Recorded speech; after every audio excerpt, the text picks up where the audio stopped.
So in this video, I'll be designing a serial in parallel out shift register, and I'll be making use of the 74HC595 8-bit shift register IC. But before getting into designing the actual circuit, I just want to talk a little bit about what a shift register is and how it works.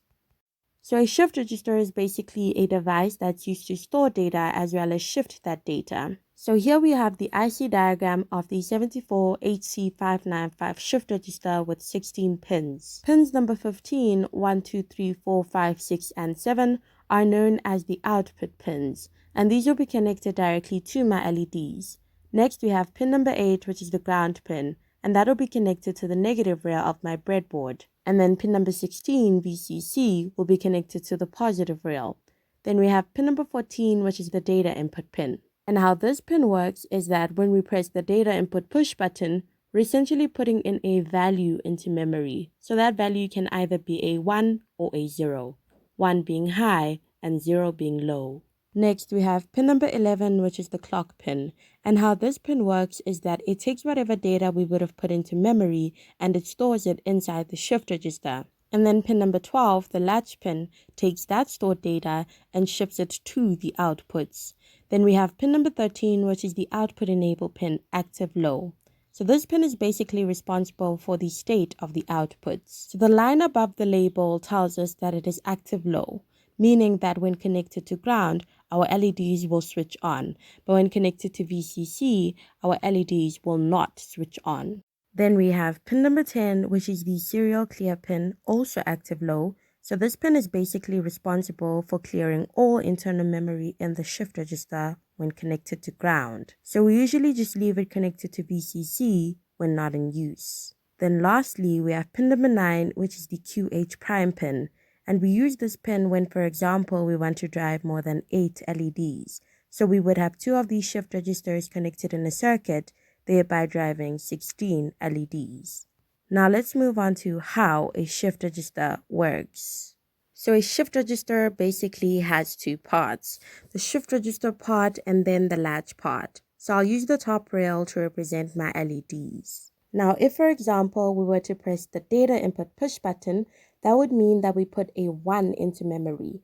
If we then press the clock push button, that 1 would be shifted and stored inside the shift register.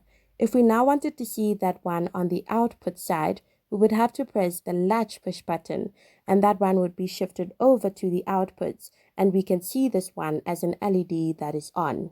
If we now wanted to store a 0 inside the shift register, we would simply have to press the clock push button, and that 0 would be stored. If we then latched it, that 0 would be shifted to the outputs, and it can be seen by an LED that is off. Notice that the 1 shifted to the next LED and the 0 took its place, hence the name shift register. So it's called a serial in parallel out shift register because serial in is 1 bit at a time, and we do this by pressing the data input push button. And then parallel out is all the bits at the same time. So all the bits are shifting to the next LED at the same time. So now if, for example, we had 110001 inside memory and we clocked it, that would be stored inside the shift register. And then if we latched it, we would see that on the outputs. 4 of the LEDs will be on while the other 4 will be off. Now let's move on to how to design the actual circuit.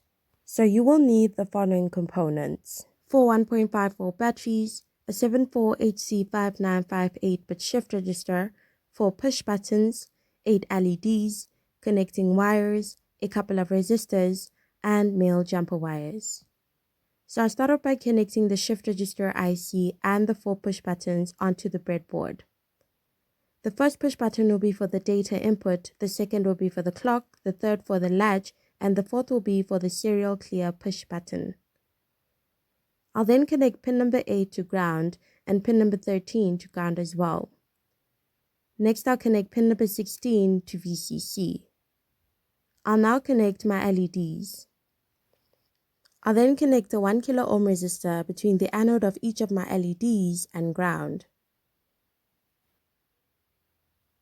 Next, I'll connect pin number 14 to one leg of the data input push button. and then I'll connect the other leg to VCC. Next, I'll connect pin number 11 to one leg of the clock push button. And then I'll connect the other leg to VCC. Then I'll connect pin number 12 to one leg of the latch push button. And then I'll connect the other leg to VCC. Lastly, I'll connect pin number 10 to the first leg of the serial clear push button. And then I'll connect a 1 kilo ohm resistor between that first leg and VCC. I'll now connect a 1 kilo ohm resistor for my indicating LED, which I'll only connect later on.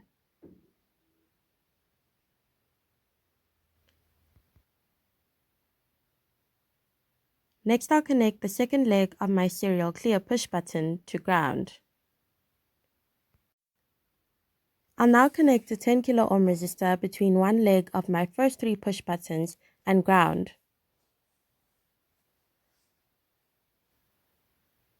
And then I'll connect a 1 kilo ohm resistor for my indicating LEDs. When I connect my LED, I'll make sure that the cathode is going to the resistor and the anode is connected straight to ground. I'll do the same for the other two indicating LEDs, and for the last one I'll just connect my LED since I already have my resistor in place. Lastly, I'll make sure to connect my two negative rails, and then I'll connect pins number 15 to 7 to the cathode leg of each of my LEDs.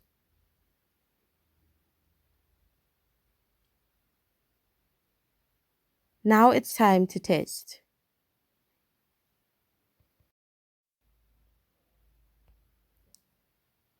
So I have my data input push button, my clock, my latch push button, and then serial clear.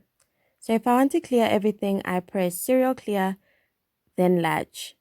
So if I put a 1 into memory, clocked it, then latched it, I would have that on the outputs. If I clocked, then latched, I would have 0. So data input, clock, latch, 1. So I can just keep shifting a bunch of zeros, and you can see how the ones are shifting to the next LED.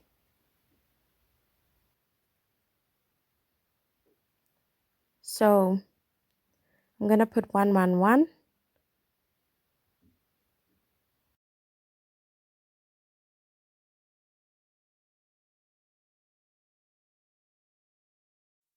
So lastly, I just want to explain the concept of switch bouncing. So sometimes your LEDs won't behave as they should, and that's due to switch bouncing. So you would need to add a debouncing circuit or capacitors.